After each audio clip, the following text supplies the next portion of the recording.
Hello everyone, this is Kanishyan. Alpha plus classes में आपका हार्दिक स्वागत है। अगर आपने चैनल को सब्सक्राइब नहीं किया है तो चैनल को सब्सक्राइब करें और बेल आइकन को प्रेस करें ताकि आप हमारे लेटेस्ट वीडियो को देख सकें। स्टार्ट करते हैं हम 9th class math exercise 7.1 question number 8 को। तो इसमें क्या कहा है कि एक समकोण त्रिभुज ABC में जिसमें कौन सी समकोण है, M कर्ण AB का मध्य बिंदु है, जो मतलब C को M से मिलाकर D तक इस प्रकार बढ़ाया गया है कि DM बराबर CM है। बिंदु D को बिंदु B से मिला दिया जाता है। देखिए त्रिभुज ABC में जो है इन्होंने जो C है, कौन C है, इसको क्या कहा है, इसको समकोण कहा है। उसके बाद क्या कहा, M जो है, बिंदु जो M है वो कर्ण AB, ये AB क्या, क्योंकि समकोण जो है समकोण है, समकोण त्रिभुज में ये जो 90 डिग्री एंगल है इसके सामने वाली भुजा क्या होगी, ये आपकी कर्ण होगी। और ये जो M है ये क्या है, कर्ण AB का मध्य बिंदु है। इसका मतलब AM बराबर किसके हो गया, BM के बराबर हो गया। ये दोनों क्या होगी, बराबर हो जाएगी क्योंकि ये M मध्य बिंदु है। फिर C को M से मिलाकर, अब इस C को M से मिला दिया गया है और उसको D तक इस प्रकार बढ़ाया, आगे D तक इसको बढ़ा दिया है, इस प्रकार से बढ़ाया है कि ये जो DM है वो बराबर किसकी है, आपके CM के। ये जो DM साइड भुजा है ये CM के बराबर है। फिर उसके बाद क्या, बिंदु D को बिंदु B से मिला दिया जाता है। फिर ये जो D है इसको B से मिला दिया जाता है आपका। फिर हमने क्या करा, आप आगे सिद्ध क्या करना है, अब जो सिद्ध करना है उन्होंने कहा कि त्रिभुज AMC सर्वांग सम है त्रिभुज BMD के। AMC सर्वांग सम त्रिभुज BMD और कोण DBC एक समकोण है, ये सिद्ध करना है आपको। और त्रिभुज DBC सर्वांग सम है ACB के। DBC, ये DBC ये वाला जो त्रिभुज है वो सर्वांग सम सिद्ध करना है ACB के। और CM बराबर 1/2 AB। CM क्या है, ये CM है 1/2 AB के। ये जो AB है उसके हाफ के बराबर है CM जो है, ये आपको सिद्ध करना है। ये फिगर भी आपको गिवन है, जो चित्र दिया हुआ है। अदरवाइज इसको हम इस तरह से बना ही सकते थे कि जैसे हमारा ये समकोण त्रिभुज है, ये 90 डिग्री उसने कह दिया। फिर उसके बाद उसने क्या कहा था कि ये M जो है इसका मध्य बिंदु है आपका। फिर उसके बाद उसने कहा था कि C को M से मिलाकर D तक इस प्रकार बढ़ाया। अब ये इसको इससे मिला देते हैं और D तक इस प्रकार बढ़ा देते हैं। ये D हो गया आपको बिंदु कि ये जो DM है बराबर CM हो जाएगा। और उसके बाद फिर इसको हमने, क्योंकि ये A और ये B था और ये C था, और फिर D से हम B को मिला लेते हैं। ये डायग्राम बिल्कुल सेम बन जाएगा आपका जो है। फिर तो ये चित्र जो है आपको गिवन था, इसलिए हमने इसे इस तरह से समझा दिया है। अब यहाँ पर हम जो है सिद्ध करना है, लिखा हुआ है, अब दिया है लिख लेते हैं एक बार हम। दिया है, देखिए क्या क्या दिया है। एक तो M जब AB का मध्य बिंदु है तो AM बराबर BM लिख सकते हो। AM बराबर है BM के, चूंकि M AB का मध्य बिंदु है, मध्य बिंदु है। एक ये दिया है, एक DM बराबर, क्योंकि D को इस प्रकार से आगे बढ़ाया था कि DM बराबर CM है, तो ये भी दिया है DM बराबर है CM के। फिर उसके बाद क्या दिया है, बस इतना दे चुके हैं आपको। अब हमें ये सिद्ध करना है, तो सबसे पहले वाला पार्ट को लेते हैं हम, इस वाले को, कि त्रिभुज AMC को BMD के सर्वांग सम हमें सिद्ध करना है। ठीक है, तो त्रिभुज AMC और BMD में ले लेते हैं। त्रिभुज AMC व त्रिभुज BMD में, आइए देखते हैं इन दोनों त्रिभुजों में देखते हैं।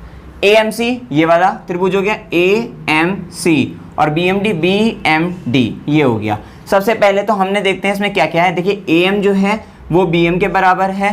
फिर ये वाला कोण जो है इस वाले कोण के बराबर है।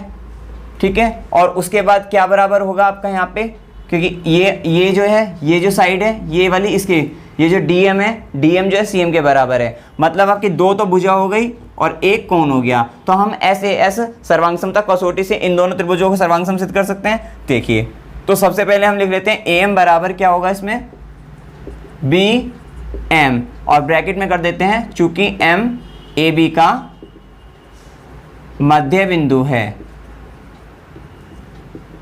ये तो हो गया आपकी S। अब A क्या है, ये BMD।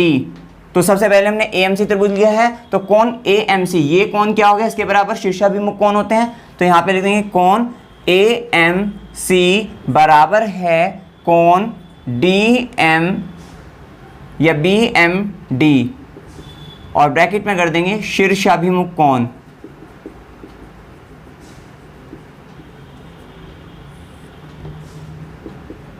उसके बाद देखिए ये आपका एस हो गया, ये ए हो गया। अब एक साइड की बात रहेगी क्या, डीएम बराबर सीएम कह सकते हैं। तो हम पहले यहाँ सीएम कहेंगे क्योंकि यहाँ एएमसी वाला ले रखा है त्रिभुज। ये जरूर याद रखना कि दो त्रिभुज अगर सर्वांग सिद्ध कर रहे हैं तो ये नहीं कि इसका पहले पार्ट लिख देंगे, जो त्रिभुज पहले लिख रखा है इसी का पार्ट लिखेंगे। तो यहाँ सीएम बराबर क्या लिखेंगे हम, डी एम के, और ब्रैकेट में कर देते हैं क्योंकि ये दिया है आपका तो ये लिख देते हैं। इसलिए आप कह सकते हो कि त्रिभुज ए एम सी सर्वांग सम है त्रिभुज बी एम डी के, और ब्रैकेट में इसका लिख देते हैं। यहाँ पे ये लिखना पड़ेगा, क्या रीजन क्या है, इसका कारण क्या है। तो ये हो गया एस ए एस सर्वांग समता कसौटी से।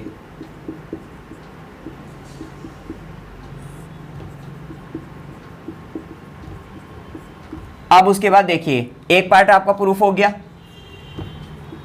हैंस प्रूफ इति सिद्धम, एक पार्ट तो हो गया। अब दूसरे पार्ट में क्या कहा है कि कोण डीबीसी एक समकोण है। इससे पहले आपने देखिए जब हमने दो त्रिभुजों को सर्वांगसम सिद्ध कर लिया है, जब हमने दो त्रिभुज को सर्वांगसम कह दिया है तब हम क्या कह सकते हैं, उनके जो संगत भाग होंगे वो भी बराबर होंगे। अब इन दोनों त्रिभुजों में हमने जो संगत भाग लिए वो कौन से लिए, क्योंकि हम क्या बात करते हैं, देखिए हमने दो त्रिभुज लिए थे कौन कौन से, ए एम सी, ये नाम से देखिए ए एम सी और बी एम डी, मतलब ए एम सी और बी एम डी। जैसे ये दो त्रिभुज लेते, ये इस तरह से नहीं बने हुए हैं तो उस तरीके से, लेकिन हमने नाम के हिसाब से लिख लिया है। तो अब हम जानते हैं कि जब ए एम सी और बी एम डी, तो ये जो कोण होगा, ये जो कोण ए होगा ये कोण बी के बराबर होगा ना, संगत जो संगत कोण होंगे। तो इसलिए यहाँ पे ये जो कोण होगा इसको हम इसके बराबर कह सकते हैं, ये संगत भाग हैं इसके। वैसे आपको नहीं समझ में आता, आप वैसे सोचते कि ये कोण इस कोण के बराबर, नहीं, ये वाला जो कोण होगा वो इस वाले के उनके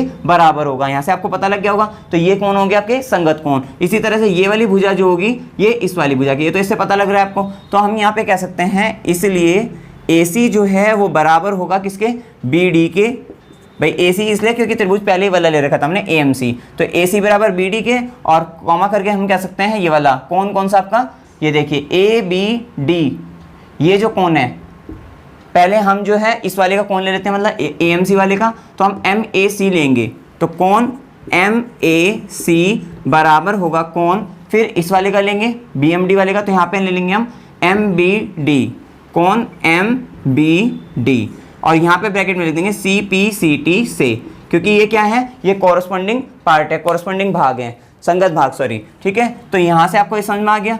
अब हम एक बात और देखते हैं यहाँ पे कि ये जो हमने कोण लिखे हैं MAC और MBD, इनको हम ये भी तो लिख सकते हैं। ये देखिए MAC मतलब यही तो कोण है, इस कोण को ये भी लिख सकते हैं BAC। इसका रीज़न अभी आपको आगे पता लग जाएगा। इसको हम लिख सकते हैं कोण BAC बराबर कोण किसके हो गया, MBD, मतलब MBD, इसको लिख सकते हैं ABD, कोण ABD, ठीक है। ये कहाँ से आ गया आपका जो है CPCT, corresponding part of the congruent triangle, मतलब संगत भाग जो होते हैं सर्वांगसम त्रिभुजों के वो बराबर होते हैं। तो यहाँ तक तो आपका एक पार्ट हो गया अभी क्लियर, इसका आगे जो है यूज होगा, ठीक है। अब यहाँ पे त्रिभुज DBC एक समकोण त्रिभुज है, इसको हमें सिद्ध करना है, ठीक है। अब DBC को समकोण त्रिभुज सिद्ध करने के लिए सबसे पहले आप ये देखिए, जब ये कोण जो है इसके बराबर है, आपकी दो भुजा हैं इस तरह से, जैसे ये, फिर उसके बाद क्या हुआ, फिर एक यहाँ से तिर्यक रेखा ऐसे काटी, ये हो गया। फिर उसके बाद क्या हुआ, ये जो कोण है ये इसके बराबर है। तो ये कोण कौन से होते हैं आपके, एकांतर कोण हो गए। तो जब ये कोण एकांतर कोण हो, क्योंकि ये एकांतर कोण बराबर होते हैं, जब ये तिर्यक रेखा के काटने से ये कोण इसके बराबर हुआ, तो आप क्या समझते हो यहाँ से कि ये जो भुजा होगी ये क्या होगी, आपस में समांतर हो जाएगी। क्लियर है इतनी बात। तो आप यहाँ पे लिख सकते हैं चूंकि AC जो होगी, मतलब ये सॉरी BD जो होगी वो समांतर AC या AC समांतर कह सकते हो, चूंकि AC जो है समांतर है BD के। अब रीजन इसका लिख देते हैं, कैसे क्यों हुई AC समांतर BD, AC समांतर BD इस कारण से हुई है क्योंकि ये कोण जो आया था इस कोण के बराबर आया था, और ये कोण आपको पता है क्यों आया था बराबर, क्योंकि एकांतर कोण थे, अभी हमने CPCT से बराबर किया था, और हमने इसी कारण इसको इस तरह से लिखा था, क्योंकि ये जो भुजा है ये कौन सी है, DB है, और ये क्या थी, AC थी। तो अब ये कोण देखिए कौन सा होगा, BAC, कोण BAC ब्रैकेट में लिख देंगे, चूंकि कोण BAC बराबर है कोण कौन सा, ABD, ये वाला कोण ABD, और ये क्या है आपके एकांतर कोण है, एकांतर कोण हैं। और जब ठीक है, तो जब ये दोनों, अब ये देखिए ये AC समांतर हो गया किसके, BD के, तो अब क्या होगा, अब ये जो कोण होंगे आपके अंत्य कोण, उनका योग क्या हो गया 180। अब देखिए कहां से हुआ, ये देखिए अब आपका इतना सिद्ध हो गया कि AC जो है अब किसके, BD के समांतर है। ये देखिए इतना, ये क्या है आपकी BD होगी और ये आपकी AC। ये दोनों भुजा जो है आपकी क्या है, समांतर है। ये भुजा इस भुजा के समांतर है। तो अब ये जो कोण होता है, ये जो कोण होता है, ये क्या होता है आपके, ये क्या होते हैं, अंत्य कोण होते हैं। और इन कोणों का योग क्या होता है आपका, इन कोणों का योग आप जानते हैं, अंत्य कोणों का योग क्या होता है 180 होता है। तो हमने क्या करा, चूंकि AC समांतर BD हो गया, इसीलिए अब जो ये कोण हो गया आपका, इस कोण का मतलब क्या होगा DBC। तो कोण DBC प्लस कोण ACB प्लस कोण ACB बराबर कितना हो गया 180 डिग्री। और ब्रैकेट में कर देंगे हम अंतः कोणों का योग 180, कोणों का योग बराबर 180 डिग्री। क्लियर है इतनी बात। अच्छा, फिर उसके बाद क्या होगा आपका, यहां तक तो हो गया। अब यहाँ पे ACB की वैल्यू आप जानते हैं कितनी है, 90 डिग्री, क्योंकि शुरुआत में क्या कह दिया था कि जो कोण C है वो समकोण है। तो ACB क्या है 90 डिग्री है। तो हमने यहाँ पे क्या कर दिया, कोण DBC प्लस ये क्या हो गया 90 डिग्री हो गया बराबर 180 डिग्री। तो कोण DBC बराबर 180, ये 90 इधर आकर माइनस के 90 और बराबर 90 डिग्री। तो कोण DBC बराबर कितना आ गया आपका 90 डिग्री आ गया है। इसको आप ऐसे भी समझ सकते हो, ये जो है कि आपकी जैसे दो लाइंस हैंगी इस तरह से और यहाँ से एक रेखा, एक भुजा ऐसे चलेगी, तो ये जो कोण होते हैं आपके, ये इसको कहते हैं ना अंत्य कोण। तो इन कोणों का योग 180 डिग्री होता है। तो इसके हमने कोण DBC प्लस कोण ACB 180 डिग्री कर दिया है। और यहाँ से कोण DBC का जो वैल्यू आई है वो कितनी आ गई है 90 डिग्री, 90 डिग्री आ गई है।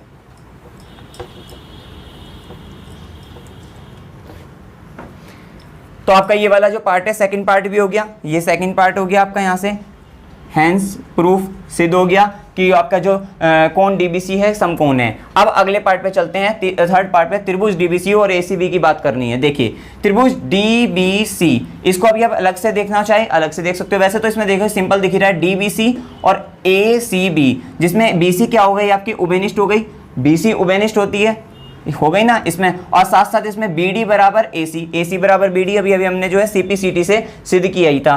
तो ये भुजा इस भुजा के बराबर है, ये भुजा इस भुजा के बराबर है। और क्या रह गया, और साथ साथ ये जो कोण होगा, क्योंकि अब जो DBC है ये भी कोण क्या आ गया आपका 90 डिग्री आ गया, और ये वाला कोण तो पहले से 90 डिग्री था ही। तो इसका मतलब यहाँ पे क्या हुआ, यहाँ पे एक तो कोण हो गया, दो भुजा, तो भुजा कोण भुजा नियम से ये दोनों त्रिभुज क्या हो गए आपके सर्वांगसम सिद्ध हो गए। देखिए आप लेते हैं थर्ड पार्ट, त्रिभुज DBC व त्रिभुज ACB में क्या होगा। सबसे पहले भुजा लिख लेते हैं, कौन सी भुजा, BC बराबर BC उभयनिष्ठ, या फिर ये वाली ले लेते हैं हम AC बराबर, क्योंकि DBC पहले ले रखा है त्रिभुज DBC को पहले लिया तो BD बराबर लेंगे।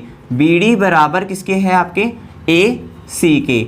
ये कैसे हुआ CPCT से जो हमने अभी किया था। फिर उसके बाद एक तो भुजा होगी। अब कोण की बात करते हैं, कोण DBC, क्योंकि DBC वाला त्रिभुज पहले, तो कोण DBC बराबर कोण ACB, ब्रैकेट में क्या है 90 डिग्री। 90 डिग्री का है, कोण भी भुजा भी होगी, कोण भी हो गया। अब एक भुजा कौन सी BC ले लेते हैं, क्योंकि BC दोनों त्रिभुजों में, तो BC बराबर BC उभयनिष्ठ हो गई। ठीक है, अब उसके बाद क्या हो गया, इसलिए हम कह सकते हैं त्रिभुज DBC सर्वांगसम है त्रिभुज ACB के SAS नियम से, सर्वांग समता नियम से, कौन सा SAS नियम से हमने इनको दोनों त्रिभुजों को क्या कह दिया, सर्वांगसम कह दिया। अब जब दो त्रिभुज सर्वांगसम होते हैं तो उनके जो संगत भाग होते हैं वो भी बराबर होते हैं। अब हमने कौन सा संगत भाग लिए, क्योंकि देखिए ये वाला त्रिभुज है DBC, मतलब जिसमें क्या किया, ये CD आ रहा था और ये ACB जिसमें AB आ रहा था, इसलिए हमने क्या कह दिया CD बराबर, क्योंकि DBC वाला त्रिभुज पहले CD बराबर किसके कह दिया हमने, AB के कह दिया है। और ब्रैकेट में कर दो यहाँ पे CPCT से, corresponding part of the congruent triangle. ठीक है, तो CD बराबर हमने AB कर दिया। तो आपका पहला पार्ट भी हो गया। दूसरा भी हो गया, तीसरा भी हो गया, दोनों को सर्वांग सम सिद्ध कर दिया, और जब सर्वांग सम सिद्ध कर दिया तो हमने संगत भागों को बराबर कर दिया है। तो अब फोर्थ पार्ट रह गया, सिर्फ सिंपल है, फोर्थ पार्ट जो है यहीं पे हो जाएगा। फोर्थ पार्ट देखिए, फोर्थ पार्ट भी यही है कि जब हमने सी डी बराबर क्या कहा है, ए बी के कह दिया है, सी डी को ए बी कहाँ से आया ये भी पता लग गया, CBCT से इसके, ठीक है। तो अब यहाँ पे क्या हो गया, अब हमने दोनों तरफ क्या हाफ कर दिया, हाफ सी डी बराबर हाफ ए बी, और सिद्ध क्या करना था हमें, हाफ ए बी बराबर सी एम, मतलब हाफ ए बी तो आ गया हमारा, ठीक है। अब हाफ सी डी को आप क्या कह सकते हो, क्योंकि डी एम बराबर किसके था, सी एम था, डी एम बराबर किसके था, ये देखिए डी एम जो था आपका वो बराबर किसके था, सी एम का। इसका मतलब जो है जब दोनों बराबर हैं तो इसका मतलब ये क्या हो जाएंगे, ये जो डी एम होगा वो किसका होगा, सी डी का क्या होगा आपका, हाफ हो जाएगा। इसी तरह से जो ये जो आपका सी डी होगी, डी एम बराबर जो सी एम है, तो ये जो सी डी का हाफ हुआ था, तो इसलिए हाफ सी डी को मतलब जो अब ये हाफ सी डी को हम क्या कह सकते हैं, या तो डी एम कह दो या फिर हम क्या कह देंगे, सी एम कह देंगे। तो हमें यहाँ पे क्या चाहिए था, सी एम चाहिए था, तो हम इसको क्या कह देंगे, सी एम बराबर क्या हो गया आपका हाफ ए बी, और ब्रैकेट में कर देंगे चूंकि डी एम बराबर सी एम बराबर 1/2 सी डी है, ठीक है। हैंस प्रूफ इति सिद्धम। इस तरह से आपके चारों पार्ट हो गए। इसमें आपको कोई भी डाउट हो आप कमेंट सेक्शन में पूछ सकते हैं। वीडियो अगर आपको अच्छा लगा वीडियो को लाइक कीजिए, शेयर कीजिए और मेरे चैनल को सब्सक्राइब कीजिए। Thank you very much.